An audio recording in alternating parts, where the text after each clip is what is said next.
이스라엘아 들으라. 우리 하나님 여호와는 오직 유일한 여호와이시니. 하나님의 말씀입니다. 함께 감사합니다. 오늘은 초등부 어린이도 그 자리에 앉아서 어른 설교를 한번 같이 들어보면서 설교를 한번 적어보셔요. 우리가 한번 소위문답, 오문답을 한번 열어볼까요? 한번 같이 묻고 답하겠습니다. 한 분 하나님 외에 다른 신들이 있습니까? 살아계시고 참되신 하나님께서는 오직 한 분이십니다. 네, 그렇습니다. 이제 우리 초등 어린이들도 긴장해 잘 들어보셔요. 엄마 아빠 옆에서 한번 얼마나 설교를 잘 듣고 이해할 수 있는지. 사랑하는 교우 여러분, 우리가 믿는 하나님 외에 어떤 다른 신들은 없습니다. 각 종교마다 신들이 있다 주장합니다. 그러나 그 신들은 다 하나님이 아닙니다. 살아계시고 참되신 하나님은 오직 한 분이신 것이죠. 왜 아닐까? 왜 다른 종교에서 신들이라 하는데 그 신은 왜 하나님이 아닐까? 왜 기독교의 하나님만 하나님이지? 자기들 하나님은 하나님이래, 이렇게 생각을 하고 아마 비방을 하겠죠. 그러나 하나님이, 우리가 믿는 하나님 여호와 하나님만이 살아계시며 참되신 하나님인 것은, 그것은 성경에 증언하는 바요, 또 성경이 증언하는 것에 근거한 신학적 결론이기도 합니다. 우선 성경이 증언하는 바를 보게 되면 우리가 방금 읽었던 신명기 6장 4절처럼 이스라엘 들으라, 우리 하나님 여호와는 오직 유일한 여호와이시니 라고 선포했습니다. 이 선포의 배경 속에는 애굽의 여러 잡신들을 사람들이 알고 있고, 가나안 족속이 섬겼던 신이라는 잡신을 알고 있고, 저 북방에 있는 바벨로나 그쪽도 다 잡신이 있죠. 온 세계가 여러 신들이라는 것들을 섬겨가는 것을 알고 있습니다. 온 세상은 각종의 신이라 일컫는 것들로 득실되고 있죠. 그 가운데 외치는 거예요. 이스라엘아 들으라! 우리 하나님 여호와만이 오직 유일한 하나님이시다. 정말 하나님이시고 나머지는 아니야! 라는 사실을 선포하고 있는 거죠. 신명기 4장 39절에는 이렇게 말씀이 되어 있습니다. 4장 39절에 그런즉 너는 오늘 위로 하늘에나 아래로 땅에 오직 여호와는 하나님이시요, 그 다음 나온 말씀이 다른 신이 없는 줄을 알아 명심하라, 이렇게 되어 있습니다. 사랑하는 교우 여러분, 우리가 믿는 하나님은 다른 종교에 있는 신보다 힘이 세셔. 다른 종교의 하나님보다 더 전지하셔서 모든 걸 다 하셔. 너희가 믿는 신은 조금밖에 모르지 우리 하나님 다 하셔, 이렇게 되는 게 아닙니다. 능력이 우리는 전능하신데 당신의 하나의 신들이라는 것은 능력이 제한되네, 이렇게 말하는 것이 아니에요. 근본적으로 하나님이라 일컬을 분은 오직 한 분이신데, 그분이 우리가 믿는 여호와 하나님이시다 라는 사실을 선포하는 것입니다. 성경은 이런 사실들을 우리에게 고백하게끔 방금 읽었던 신명기 6장이나 4장의 말씀이 말씀하고 있는 것처럼 성경의 여러 구절이 계속해서 그것을 말씀합니다. 우선 고린도전서 8장 5절과 6절을 보게 되면 기록되기를, 비록 하늘에나 땅에나 신이라 불리는 자가 있어. 이미 알고 있죠. 바울 사도가 알고 있는 겁니다. 하늘에나 땅에나 신이라 불리는 자들이 많이 있다. 많은 신과 많은 주여 하는 자들이 있지만, 그러나 우리에게는 한 하나님 곧 아버지가 계시니, 그 다음 중요합니다. 왜 한 분 하나님, 우리 하나님만이 참 하나님인가를 설명합니다.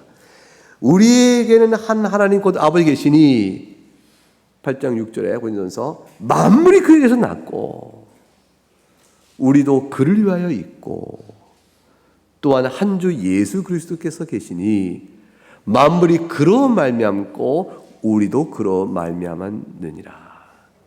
중요한 이유가 제시됩니다. 왜 우리의 하나님만이 참된 하나님이신가? 그것은 그분이 창조주시기 때문에 그래요. 모든 만물을 존재하게 하시며 모든 만물을 보존하시며 동시에 모든 만물의 방향을 이끌어 주십니다. 방향을 이끈다는 것은 통치하시는 분이어야 돼요. 그래서 역사의 결국이요 주께서 원하시는 목적을 이루도록 만물의 활동과 그 존재를 하나님께서 다스려 가십니다. 이 일은 오직 창조주 하나님만이 하실 수 있는 능력이요 지혜요 그분만이 만물을 보존시키고 다스릴 수 있는 분이시죠. 하나님이 그렇게 하시는 분은 유일하게 한 분 하나님이십니다. 어느 종교도 참 특이하게 창조주로서 없는 것 가운데 있게끔 하신 창조 사실이 없어요. 어떤 물질을 조각가처럼 또는 설계자처럼 뭔가 이렇게 꾸며내는 일들은 얘기하지만 근원 자체 무에서 창조를 이루신 하나님에 대한 선언은 우리가 알고 있는 성경의 하나님 한 분이십니다.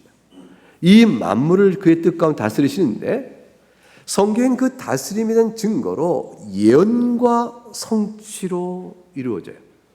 하나님께서 미리 말씀해 주시고 그것이 400년이건 800년이건 1000년이건 2000년이건 지나서 이루어지는 모든 사실들을 드러내면서 역사 속에서 과연 하나님이 세상을 다스리십니다라는 사실을 고백하게 합니다. 어느 신이 약속을 하고 예언을 하고 그것이 성취되는 일로 이끌어갈까요? 성경 안에 하나님은 놀라우신 분이에요. 이건 추상의 하나님이 아니요 관념의 하나님이 아니요 실제 살아계신 하나님이시죠. 그래서 하나님께서 이렇게 말씀하셔요. 나는 구원자다 라고 말씀하시고요. 나는 처음이요 마지막이니 나 외에는 다른 신이 없다 이렇게 말씀하셔요. 처음이자 마지막을 주관하시는 분, 존재의 시작이요 창조하시면서 만물의 결국을 이끌어 가시는 분, 창조하셨을 뿐더러 만물을 보존하시고 이끌어 가시며 마지막이 어찌 될 것인지를 아시는 분, 창조주요 모든 걸 다스리시는 분, 여호와 하나님, 나 하나 외에는 다른 신은 없다 이렇게 성경이 선포하죠. 그러므로 그 하나님은 유일하시고 살아계신 참되신 하나님이신 것입니다. 두 번째로 하나님이 참 우리가 믿는 하나님만이 참 하나님이시다를 생각할 수 있는 또 다른 성경의 증거들은요, 하나님의 무한성을 설명합니다. 그것이 이제 예레미야 23장 24절 한 구절을 우리가 뽑아본다면 예레미야 23장 24절 말씀에 여호와의 말씀이니라 사람이 내게 보이지 아니하려고 누가 자신을 은밀한 곳에 숨길 수 있겠느냐. 여호와가 말하노라 나는 천지에 충만하지 아니하냐. 그래서 천지에 충만하신 분, 만드신 만물과 자신이 분리되지 아니하시고 만드신 만물의 충만성이라는 것은 만물을 가득 차고 있다는 것은 안 계신 곳이 없는 하나님이시죠. 그리고 만물을 초월해 계셔야 충만성이 가능해요. 충만성은 만물 안에 들어오는 내재성과 만물 바깥을 뛰어넘는 초월성이 함께 어우러져야 만물을 충만하게 하십니다. 무한성이죠. 무한하신 분은 오직 한 분이십니다. 그러므로 하나님은 그분 외에는 다른 하나님이 안 계셔요. 만일 세 번째로 하나님의 전능성인데요. 능력이 비슷한 파워맨 둘이 있으면 누가 더 하나님일까요? 셋이 있으면 누가 더 하나님일까요? 하나님 사이에 서로 경쟁이부터 누가 더 뛰어나냐 이런 식의 경쟁이 되겠죠. 우리 하나님은 하나님이라고 일컫는 자들, 신이라 일컫는 자들의 파워 안에서 가장 파워가 좋으신 분이 아니에요. 그게 아니고 하나님만이 전능하세요. 하나님만이 절대 능력자세요. 나머지 것들은 피조물이니까, 다른 것들은 만들어진 것에 불과하니까 이 사실을 잘 기억해야 됩니다. 역대상 29장 11절에 이렇게 하나님을 찬송했습니다. 그 찬송의 내용은 이것입니다. 여호와여, 위대하심과 권능과 영광과 승리와 위엄이 다 주님께 속했습니다. 그 위대하심과 권능과 영광과 승리와 위엄이 다 주께 속했습니다. 절대자 그 능력의 통치권 앞에 팍 찬송을 하는 것이죠. 천지에 있는 것이 다 주께서 만드신 주께 속한 것입니다. 그러니 하나님께서 모든 우주 만물의 절대 주권을 가지신 분이요, 높으신 분이며 만물의 머리시니 이 모든 일을 이루신 하나님의 능력을 찬송합니다. 이게 우리의 찬송이에요. 하나님은 전능하십니다. 그분만이 하나님이라 일컬을 받고 예배받기에 합당하신 분입니다. 이것이 크게 세 가지로 추려본 성경 전체에 걸쳐져 있는, 왜 우리의 하나님만이 신명기 6장의 천명대로 여호와 하나님은 오직 유일하신 하나님이시다라는 선포가 왜 그러한가를 설명하는 성경적인 증언들이에요. 이것은 신학적 추론으로 봐도 당연히 맞죠. 모든 사물은 다 유한합니다. 유한한 것들은 변하죠. 변하는 유한한 것들은 스스로 있는 것이 아니에요. 그렇다면 변하는 유한한 것들의 존재의 근원이요, 그걸 만드신 한 분 하나님이 계셔야 되는데 그분이 바로 하나님이시다라는 것을 우리가 쉽게 생각할 수 있어요. 원래 만물이 원래부터 있던 거 아니야? 그래, 만물은 변하는 거지 뭐. 원래 그런 것이야. 유한해. 그래, 하나하나는 유한할 수 있지만 그 유한한 것들이 모여있는 우주라는 전체는 항상 원래 있는 것인 걸 이렇게 생각하는 사람들이 있어요. 그렇게 믿는 사람들이 있어요. 그게 신앙이죠. 그 철학이죠. 그게 유물주의예요. 물질이 본래부터 있었으니 물질은 원래부터 항상 있고, 우리가 알고 있는 변화들은 물질 자체의 변화인데 그건 원래 그것이 그런 것이니라 하고 물질 자체를 영원성으로 두고 있는 자들이 있어요. 그를 유물론주의요, 소위 말해서 자연주의다 이렇게 얘기해요. 그러한 하나의 철학의 결과지만 그건 사실은 논증이 불가한 하나의 신앙적 양태죠. 오늘 성경은 그렇게 믿는 사람들 앞에 말합니다. 물질이 본래부터 있었고 물질이 유일하며 물질이 영원하다라고 믿는 그들에게 선포합니다. 아니다! 그 모든 것들은 하나님께서 만드신 것이요, 만드신 하나님은 유일한 하나님, 여호와 하나님 계시다. 창조주를 선언합니다. 어떤 이들은 이렇게 생각하겠죠. 유물, 물질과 신의 영적인 성질이 합쳐져 있다 이렇게 생각하겠죠. 그게 범신론이라는 거예요. 그래서 물질은 신의 몸이요, 물질을 움직이는 그 기운들은 신령한데 요거는 원래 영적인 것이다. 영과 몸이 하나가 있듯 만물 가운데는 물질을 통해 자기를 드러내는 영적인 신이 있는 것이다. 만물은 곧 신이다 이렇게 되는 거죠. 만물이 곧 신이 되어지는 것이죠. 이게 범신론이에요. 이게 소위 말하는 불교나 동양 철학과 기초적인 동양 종교의 다수가 그렇죠. 힌두교도 그런 거 다 그런 거. 힌두교도 작은 신들이 많지만 결국은 물질과 신의 개념이 하나로 합쳐집니다. 신은 물질을 초월해 있지 못하고요. 물질 초월이면 물질 이전에 있지 못해요. 물질이 곧 신의 존재의 시작이요, 물질이 곧 신이 몸이 됩니다. 이런 신과를 가진 자들에게 말하는 것이죠. 아니라 우리의 하나님은 창조자 하나님이시여 홀로 무한하시며 전능하시며 모든 걸 지으신 분이시니라. 이 기독교 신간이요, 성경 신간입니다. 세상은 잡신을 믿고 잡다한 신관으로 우리를 혼란케 하며 미혹해 할 것입니다. 따라서 오늘의 본문 속에서 우리가 굳게 믿고 나아갈 적용점의 첫 번째 문제는 뭐냐면 각종의 우상을 철저철폐해야 됩니다. 절대 우상 믿는 신에 혹해 넘어가면 안 돼요. 요즘 현대인 가운데 누가 우상을 믿겠어? 누가 사람의 손으로 조각한 것을 놓고 이게 신이다 빌고 그러겠어? 이러겠지만 허다히 많은 사람들이 그러합니다. 얼마나 많은 우상들이 인도에 가득 차요. 근데 그거 믿고 따라가는 것이에요.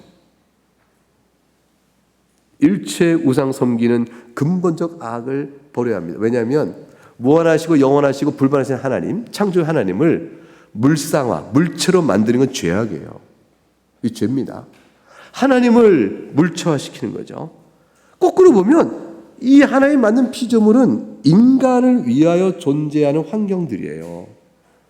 그리고 인간이 보호하고 다스림으로 하나님께 만드신 창조물의 영광을 나타내어 보여야 될 대상들이에요. 이 피조물들은 하나님의 창조주의 권능과 지혜를 나타내는 것이요, 이것들은 하나님 형상 지음받은 우리들을 위하여 존재하는 것들인데 이것들을 가지고 인간이 만들어서 신이다라고 서피니 물체를 하나님으로 신격화시키는 죄죠. 이 죄를 범하는 일이 허다히 많아요. 인간 타락 이후에 본성에 뿌리박은 죄예요. 그러니 시편 114편 4절과 7절에 우상은 은이나 금이 아니냐, 사람들의 손으로 만든 것이라. 입이 있으나 말하는가, 눈이 있으나 보는가, 귀가 있으나 듣는가, 코가 있으나 냄새를 맡고 숨쉬냐. 그 우상을 놓고 네가 만든 걸 놓고 네가 신이라고 섬기느냐. 하나님께서 가장 여기신 거죠. 하나님께서 우리를 하나님의 형상으로 만들지 않으셨으면 그러면 그러려니 하실지 모르겠어요. 근데 짐승들도 하나님 일이 우상 숭배예요. 어느 짐승이 우상을 섬기나요? 개가 우상을 섬겨요? 고양이가, 사자가, 어느 짐승들이 우상을 섬겨요? 오직 사람만 섬겨요. 왜 사람이 그렇게 됐을까요? 하나님의 형상으로 만들어 놨더니 하나님을 예배하는 이성과 예배의 영적 정서를 하나님에 부어주신 거죠. 자유의지가 있는 고귀한 존재를 만들었더니 타락해요. 하나님이 물체인 줄, 물체가 하나님인 줄 어리석게 신을 우상으로 만들어 섬깁니다. 하나님께서는 일체 우상으로 스스로 더럽히지 말라 하고 말씀합니다. 철저히 제거해야 됩니다. 여호와 하나님, 우리의 하나님이신 두 번째 생각할 것이 있어요.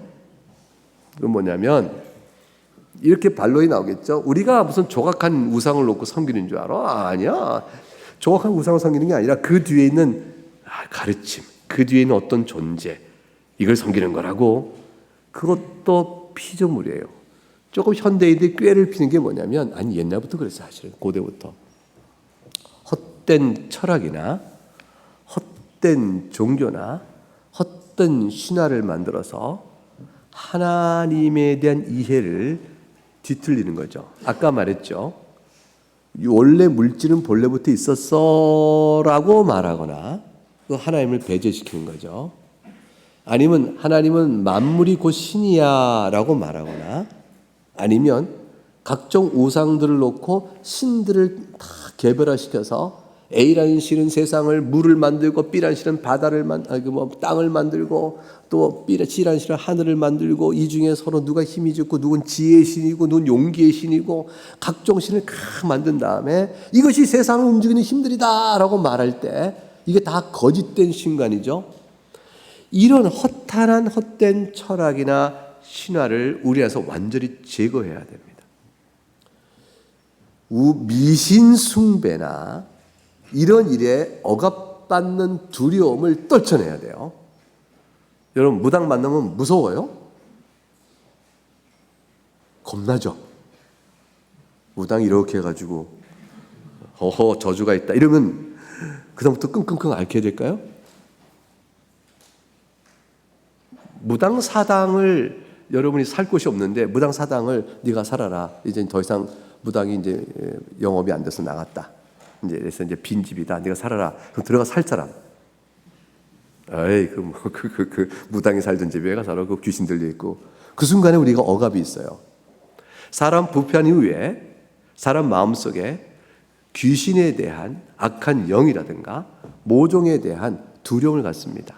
악한 영은 존재하거든요. 타락한 천사로. 근데 이것들에 대한 두려움의 억압이 있어요. 하나님을 믿는 사람이 이걸 떨쳐버려야 돼요. 아무것도 아닌 것들이에요. 살아계신 하나님 앞에서 악한 영은 주의 능력과 권세 아래에 있는 것들이요. 그리스도 안에 속한 자들에게 어쩔 수가 없는 것들이에요. 그렇기 때문에 기도와 찬송으로 그냥 물리칠 수 있고 진리 가운데 자유케 되어야 합니다. 모든 터부시 여기는 관념이 있죠. 터부시 여기는 관념. 야구 선수들이 야구장 가다가 장례식 가는 차를 만나면 그 게임은 졌다. 뭐 이런 식의 발상. 어부들이 생선을 먹다가 뒤집으면 배가 전복된다라는 생각. 그래서 어부들은 절대 생선을 뒤집어 먹지 않는다고 그랬죠. 가시를 덜어 먹지. 배가 전복될까봐 일종의 모종의 뭐 그러한 터부시 되는 것이 있어요. 이 모든 것부터 자유케 되어야 합니다. 하나님 말씀 외에 어떤 것도 살아 역사하지 않는다는 자유로운 마음을 다 가져야 돼요. 운명과 운세와 모종의 어떤 힘에 의한 내가 눌리고 있다는 생각부터 완전히 자유케 되어야 됩니다. 영적으로 그럴 뿐 아니라 신학적이나 철학적이나 왜곡된 신학이죠. 어떤 가르침에서 설명되는 잘못된 신관에 기초하여 네가 오늘 당하는 모든 불행이나 여기는 일은 전부 다 네가 귀신에 매여 있어 그런 거야 라는 것도 다 거부해야 됩니다.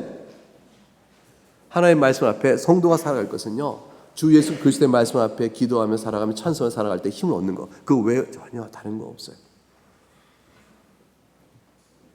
악한 영에 매이도록 사람을 묶어버리는 잘못된 종교 양상들, 그거는 기독교의 이름으로도 행해지는 잘못된 일이 있어서 그걸 이단으로 가려내기에 참 바쁘고요.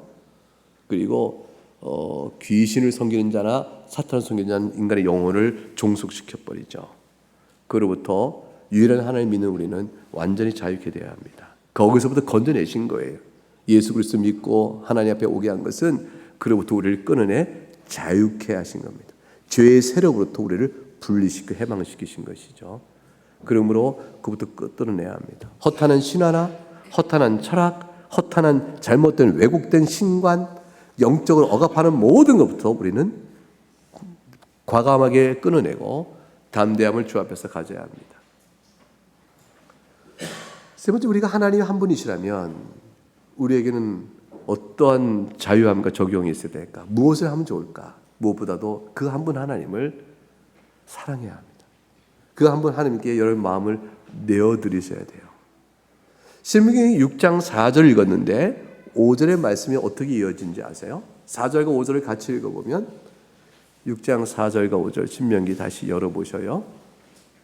읽어봅시다. 시작. 이스라엘 들으라. 우리 하나님 여호와는 오직 유일한 여호와이시니 너는 마음을 다하고 뜻을 다하고 힘을 다하여 내 하나님 여호와를 사랑하라 그러셨어요. 이 하나님만을 사랑하시면 돼요. 어떤 우상이나 악한 생각이나 잘못된 철학이나 관념을 다 지워버리고 성경의 하나님 한 분을 바라보며 그 하나님께 여러분 마음을 내어드리세요. 여러분의 모든 것을 그분에게 맡기셔요. 그분을 사랑하셔요. 우리가 오늘 십계명을 읽으면서 맨 마지막에 예수님 마태복음 22장 말씀을 토대로 네 마음을 다하고 목숨을 다하고 뜻을 다하고 너 좋아요 주 너희 하나님을 사랑하라 하셨어요. 이게 첫째 된 계명이라고 하셨죠. 이게 첫째 된 계명이요 근본이에요. 그 근본으로 내 마음을 들은 일에 힘을 다하셔야 됩니다. 그래서 남이 묻죠. 너는 왜 이렇게 하나님을 사랑하니? 그럼 답이 뭐예요? 하나님이 진짜 하나님이셔. 하나님 한 분만이 정말 하나님이시거든. 천지 만물을 지으신 그 하나님이시죠. 오늘 우리 말씀 가운데 우리가 그의 다스림을 받는다고 하나님을 사랑해야지. 네 번째로 여러분 그 두 번째 그 하나님의 사랑을 어떻게 표현하면요, 하나님의 계명과 명령을 잘 마음에 새기고 순종하기를 원하여 또 순종하는 일에 기뻐하고 즐거워해야 합니다. 다시 말하면 사랑하는 하나님께서 나를 사랑하여 주신 바 된 계명의 말씀을 범패스럽고 무거운 짐으로 여기지 않아야 합니다. 도리어 그 말씀의 계명을 나를 사랑하여 주신 바 그 계명에 순종할 때 내 마음에 즐거움을 얻는 자로 나아가야 해요. 이것이 한 분 하나님을 믿는 자의 신앙의 증거입니다. 여러분, 하나님은 적당히 다룰 수 있는 분이 아니에요. 하나님 앞에서 요 정도 했으면 됐죠? 뭐 이만한 이유가 있으니까 내가 하나님을 줄였다 늘렸다 할 수 있는 분이 아니에요. 하나님의 말씀은 지엄하며 그 교훈은 존엄하며 절대입니다. 그래서 신명기 10장을 열어보세요. 신명기 10장 12절과 15절을 열어보실까요? 10장 12절부터 15절까지 같이 읽어봅니다. 시작. 이스라엘아, 네 하나님 여호와께서 네게 요구하신 것이 무엇이냐? 곧 네 하나님 여호와를 경외하여 그의 모든 도를 행하고 그를 사랑하며 마음을 다하고 뜻을 다하여 네 하나님 여호와를 섬기고 내가 오늘 너의 행복을 위하여 너에게 명하는 여호와의 명령과 규례를 지킬 것이 아니냐? 하늘과 모든 하늘의 하늘과 땅과 그 위의 만물은 본래 네 하나님 여호와께 속한 것이로되 여호와께서 오직 네 조상들을 기뻐하시고 그들을 사랑하사 그들의 후손인 너희를 만민 중에서 택하셨음이 오늘과 같으니라. 하나님의 말씀입니다. 하나님께 감사합니다. 사랑하는 교우 여러분, 하나님께서는 그의 백성을 아주 독특하게 만드셔요. 이 독특성은 뭐냐면 캄캄한 도화지에 흰 빛처럼 정체성을 주셨어요. 너무 대조가 되고 너무 두드러져요. 왜냐하면 하나님을 사랑하거든요. 하나님의 말씀을 마음을 다해 뜻을 다해 지켜가기를 기뻐하는 자로 빼어내니까 가나안 족속과 너무 다른 나라예요. 이상한 나라가 되는 거죠. 이상한 나라. 어떻게 별난 별종이 있나 싶은 특별성을 가져요. 그 많은 우상이 왜 이스라엘에 하나도 없나? 집집마다 있어야 돼. 왜 제단이 이스라엘에 하나도 없나? 왜 복잡하지가 않나? 사람들이 단순해요. 하나님 말씀이 맞아? 아니지. 뭐 성경에 있어? 아니네. 이거 하나로 단순해요. 단순하고 무식해. 단무지. 여러분, 무대뽀신앙 같은데요, 깨끗해요. 두 말이 없어요. 예면 예고 아니면 아멘이에요. 하나님 말씀에 무슨 뭐가 있나? 왜 자꾸 물타나? 왜 자꾸 자기 생각을 넣어? 아니잖아. 문자적 해석이라고. 아니, 문자적 해석이 왜 문자적 해석이 여기 써 있는데 하나님을 사랑하는 네 계명을 지켜라. 우상을 딱 주상을 깨뜨리고 멸하라. 뭐가 문자적이고 아닌 거예요? 이 해석이 어떻게 붙어? 하나님의 교훈은 명확합니다. 구원에 이르는 지식을 얻기에 특별히 신학 훈련을 받지 않은 이제 예수님 처음 믿고 성경을 접하 읽어보는 사람도 그 뜻을 충분히 알 만큼 성경은 명료합니다. 성경은 김병훈 목사가 가르쳐주기만 풀어지는 책이 아니에요. 여러분이 읽은 성경은 전부 가짜고 내가 풀어주는 대로 읽을 때 성경을 새로 알았다 이렇게 되는 게 아니에요. 여러분은요, 오히려 어떻게 되냐면 제가 드리는 모든 말씀이 여러분이 읽은 성경과 어긋나면 아니 왜? 이렇게 물을 수 있는 자격과 권리가 있어요. 왜냐하면 여러분이 읽는 성경은 여러분에게 진리가 뭔지를 말하기에 충분하고 명료하기 때문에 그래요. 여러분 질문을 던지셔야 된단 말이죠. 왜 그렇습니까, 목사님? 성경은 이런데 왜 그렇습니까? 이렇게 물을 수 있는 자격과 권리가 모든 성도에게 있어요. 종교개혁 이후에 목사가 성경을 강설하는 이 중요 책임을 맡은 것은 여러분은 성경을 읽어도 소용없습니다. 여러분 맹인입니다. 내가 알려준 대로 따라와야 합니다. 해석의 유일한 비밀의 열쇠를 가지고 있기 때문에 목사 설교를 들어야 한다는 것이 아니에요. 성경의 명료한 지식을 그대로 드러내어 온 성도가 아멘하는 공적 진리요 보편적 신앙의 규범으로 선포해야 될 책임이 있다. 그 가운데 조직화되는 일들이 있죠. 삼일체 실로는 조직화된 거죠. 하나님께서 계신데 성부, 성자, 성령 각각은 아는데 세 분이 아니라 왜 하나님일까? 신학적 조직이 필요하죠. 조직 신학을 하는 거죠.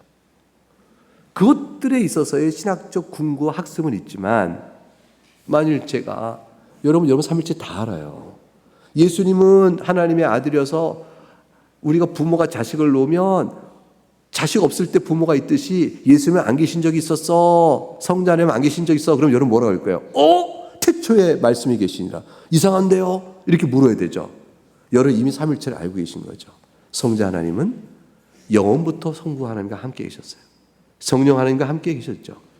신학적으로 말할 때 굉장히 어려운 것 같지만 성경 안에 근거가 토대로 하는 거기 때문에 다 물을 수가 있어요. 하나님의 말씀은 그대로입니다. 그리고 하나님을 경외하고 그 도를 지키며 하나님의 사랑을 지키면 오늘 14절, 13절에 신명기 10장 13절에 이렇게 있어요.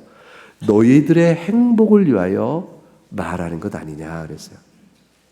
즐겁고 행복을 하나님의 말씀을 순종함으로 누릴 줄 아는 사람으로 주여 우리를 이끌어 주옵소서. 이것이 한 분 하나님을 섬기는 자의 자기 적용이에요. 우리를 참 특별하게 만드셨어요.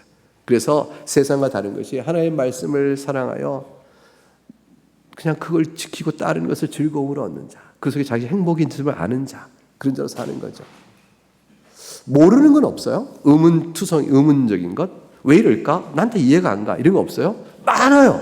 그런 건 많아요. 근데 그거 많다고 하더라도 하나님의 말씀을 그대로 지켜야 하는 거죠. 내 인생을 하나님 정말 사랑하셔요? 하나님 저를 사랑하실까요? 근데 제 인생 왜 이래요? 너무 질문할 게 많아요. 하나님 사랑하신 줄 믿는 거죠. 믿어야 되는 거예요.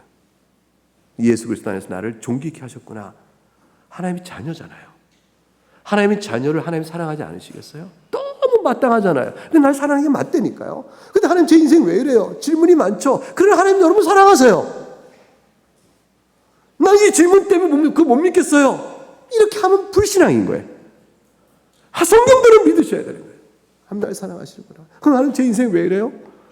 하나님 사랑하시는 방법은 특별하셔. 참 이렇게 할 수 있어요. 하나님 저를 참 별나게 사랑하시네요.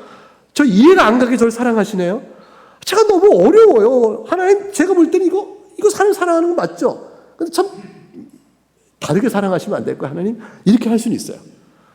이렇게 물어볼 수는 있어요. 사랑은 전제로 믿음을 가지고 그러다 보면 이것 또한 하나님의 사랑이셨구나 알게 될 날이 와요.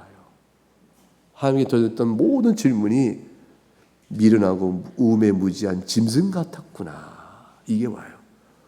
우음에 무지한 짐승과 같은 생각으로 하나님의 말씀에 진리를 내가 의심한 적이 있었구나. 시편 73편 1절에 뭐라고 와요? 내가 하나님께서는 이스라엘의 마음에 정결한 자에게 복을 주신데 내가 그렇지 않다 할 뻔했다. 이스라엘 정한 자를 하나님께서 선히 이끄시는 것을 내가 부인할 뻔했다. 실족의 위기를 고백하죠. 그러나 나중에 다 고백합니다. 하나님만을 찬송하고 끝나요. 우리 인생이 그럴 것입니다. 하나님만이 우리 유일한 하나님인 줄 알면 이 세상의 모든 불의와 거짓과 또 원통함과 모든 것들을 놓고 구원을 도우심을 호소할 뿐이 오직 하나님인 줄 알고 하나님께 매달려 나가야 합니다. 그래서 이사야 45장 21절에 너희는 나는 공의를 행하며 구원을 베푸는 하나님이니 나 위에 다른 이가 없다. 그러므로 내게 나오라 그러시거든요. 억울하고 아프고 괴롭고 힘들고 눈물 많을 때 하나님께 나가는 겁니다. 한 분 한 분 그분에게 한 분 하나님 그분에게 나가는 거죠. 이 모든 것들을 모으면 한 가지로 정리되어져요. 하나님을 사랑하고 그의 교훈을 즐거워하며 하나님께 기도하는 신앙의 자태를 굳건히 드러내는 것입니다. 하나님께 기도하셔요. 유일하게 하나님 천지를 지으시고 다스리는 그분 하나님께, 그게 여러분의 아버지셔요. 그리스도에서 하나님께 내가 너의 아버지가 된다는 말씀하셨어요. 그리고 그리스도에서 우리를 믿음을 주신 하나님은 오직 우리를 사랑하여 선택했기 때문에 믿음이 우리에게 주어진 거란 말이에요. 여러분 믿음은 저절로 생긴 게 아니에요.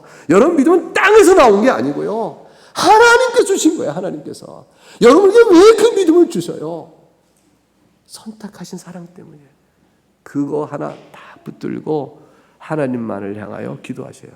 제발 어느 종교처럼 마리아니 베드로니 바울이니 그 앞에서 빌지 마시고요. 천사의 이름 부르면서 빌지 마시고요. 예수 그리스도의 중보의 은혜에 힘어서, 예수님의 중보는 하나님께서 우리의 기도를 들어주십사 하기에 충분한 공로예요. 예수 그리스도의 공로 의지하여 우리가 기도합니다. 이렇게 얘기해요. 이 공로는 뭐냐면 예수님 우리를 중보하시거든요. 저의 헛된 기도와 잘못된 기도하는 예수님이 다 예쁘게 바꾸셔요. 그리고 우리의 기도가 하나님 뜻에 합당하게 기도가 잘 되게끔 인도하신 다음에 하나님 앞에 기도가 올려가도록 할 때에 주님께서는 아버지 앞에서 중보자로 이렇게 말씀하시죠. 이 기도를 아버지여 들어주소서라고 말할 때 그 중보하시는 주님의 중보는 중보 사역에 기초한 공로적 토대를 가지고 말씀하세요. 일종의 권리 청구예요. 아버지여 비나이다 들어주세요. 그게 아니고 예수님께서는 자신의 공로에 근거하여 아버지께 이러하였사오니 이 기도를 들어주소서 이렇게 얘기하셔요. 내 이름으로 구하는 것을 아버지께 받을 것이라 이렇게 말씀하신 것은 그리스도의 중보적 공로의 뜻을 담고 있는 것이죠. 하나님을 의지하고 사는 겁니다. 하나님만을 사랑하고 하나님만. 그 성경에 보면 아름다운 기도문이 참 많아요. 이렇게 많은데 그때 솔로몬의 기도는 성전을 다 건축하고 위로 하늘과 아래로 땅에 주님과 같은 신은 없습니다. 내 하나님 여호와여 주의 종의 기도와 간구를 들어보시고 부르짖고 비는 기도를 꼭 들어주옵소서. 죄가 범하여 하나님 앞에 징계의 벌을 받을 때라도 주 앞에 나와 구하고 엎드리면 다 용서해 주시옵소서. 하나님께서 우리를 징계 내리셔서 때론 기근과 재난과 재앙과 적국에 패하고 고난당해서 비로소 내가 악했구나 싶어 하나님께 도와와 울며 기도할 때 하나님 외면치 마시고 들어주옵소서. 왜냐하면 하나님은 긍휼의 하나님이 아니십니까? 하나님은 우리의 기도를 들으시고 우리에게 악을 행하는 자들을 멸하여 주시고 우리의 의를 주께서 들어세워 주옵소서. 우리가 누구라도 저 앞에 나와 엎드려 기도할 때 하나님 이 기도를 들어주세요라는 내용으로 가득 차서 성전 봉헌할 때 솔로몬이 기도합니다. 기도하고 이렇게 말하죠. 57절 이제 열왕기상 8장 57절에 가게 되면 주 앞에서 이렇게 기도합니다. 50절에 우리 조상들과 함께 계시던 같이 우리와 함께 계시옵고 오늘 떠나지 마시오며 버리지 마시옵고. 하나님 절대로 버리거나 떠나지 않으십니다. 이건 그렇게 되는데 뭐하러 간구하느냐 싶지만 우리가 하나님께 멀어졌기 때문에 하나님 우리를 떠나지 마세요라고 말하는 뿐이에요. 우리 편에서의 표현인 거죠. 우리의 마음을 주께로 향하여 주의 모든 길로 행하게 하오며 주님의 계명과 법과 율례를 지키길 원하나이다. 하나님 제발 내가 하나님 여호와께 가까이 있게 하시옵소서. 하나님께 가까이 가게 하옵소서. 이거죠. 한평생 사는 동안에 어떤 형편든지 주님과 함께 있길 원합니다. 주께 함께 가까이 있길 원합니다. 이것이 모든 성도의 가장 귀한 기도 제목이에요. 왜냐하면 천지 만물에 하나님보다 존귀한 분이 없으시고 그분만이 참 하나님이시며 우리의 영광을 받으실 단 한 분이거든요. 그 왕 되신 하나님 앞에 가까이 있는 것 좋은 게 없잖아요. 그 하나님 믿고 의지하고 그 하나님을 아버지 삼잖아요. 그러니까 빌립보 4장 6절 7절에 아무것도 염려하지 마라 하셨어요. 기도해, 간구해, 너희 구할 것을 하나님 앞에 감사함을 내세우며 아뢰라. 하나님 모든 걸 다 하셔. 지각이 뛰어나시니까 그 하나님께서 너희의 마음을 지켜주실 거야. 예수 안에 있잖니. 기도해. 왜냐하면 하나님 유일하신 참된 하나님이시기 때문에, 아버지 되신 우리 하나님이시기 때문에 우리가 그렇게 사는 겁니다. 여러분 하나님을 믿으시죠? 그 하나님 믿는 여러분이 이 신앙의 자리의 부름과 이 신앙이 여러분 누릴 복이란 것을 잊지 마셔요. 이 말씀 가운데 굳건히 복되게 살 수 있기를 주의 이름으로 축복합니다. 사랑하는 교회 여러분, 가나안 땅에 같은 이스라엘 백성은 매우 독특하게 살아야 했던 것이죠. 천지 만물 지은 하나님을 바라보며 살아야 됐던 것입니다. 두려움과 걱정 내려놓고 그 하나님이 바로 우리 아버지이시니 그분을 의지하고 살면 된다라는 걸 하나님이 가르치신 것이에요. 그러면서 그 사실을 외칩니다. 이스라엘에 들으라. 오직 너희의 여호와 하나님만이 참된 하나님이요 그분만이 하나님이라 외친 겁니다. 하나님만을 의지하자. 하나님께 나가자. 여러분 신앙 안에서 그분만을 의지하고 하나님을 의지하는 모습을 나타내 보이셔요. 하나님을 사랑하고 계명을 순종하며 그간의 길 즐거움을 얻고 기도하셔요. 간구하셔요. 그렇게 나가시는 여러분 될 수 있길 바랍니다. 들은 말씀 생각하시면서 여러분의 신앙을 내어놓고 이 시간에 한번 같이 기도하겠습니다.